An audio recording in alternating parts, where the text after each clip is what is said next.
Inihayag ng ABS-CBN Corporation sa Philippine Stock Exchange na ang founder ng Solar Philippines na si Leandro Legarda Leviste ay bumili ng 76.5 million shares ng ABS o katumbas ng 8.5%. Binili ni Leviste ang mga bahagi sa pamamagitan ng LL Holdings at ang pangunahing kumpanya nito, ang Countryside Investment Holding Corporation. Si Leviste ay anak ni Senator Loren Legarda na sumikat bilang multi-awarded producer at news anchor sa ABS-CBN simula noong 1986. ABS-CBN is a great company that has helped countless people over the years.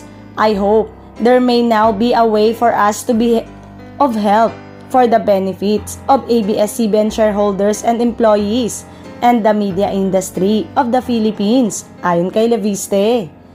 Dati nang umiwas si Loren Legarda sa pagboto sa aplikasyon sa pag-renew ng prangkisa ng network dahil sa conflict of interest na lumahok sa isang programang pinondohan ng gobyerno na ipalabas sa channel.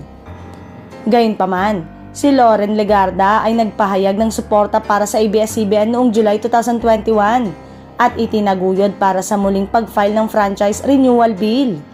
Ayon kay Leviste, ang ABS-CBN ay isang mahusay na kumpanya na nakatulong sa hindi mabilang ng mga tao sa mga nakaraang taon. Sana ay magkaroon ng paraan para makatulong tayo para sa kapakanan ng mga shareholder at empleyado ng ABS-CBN at sa industriya ng media ng Pilipinas.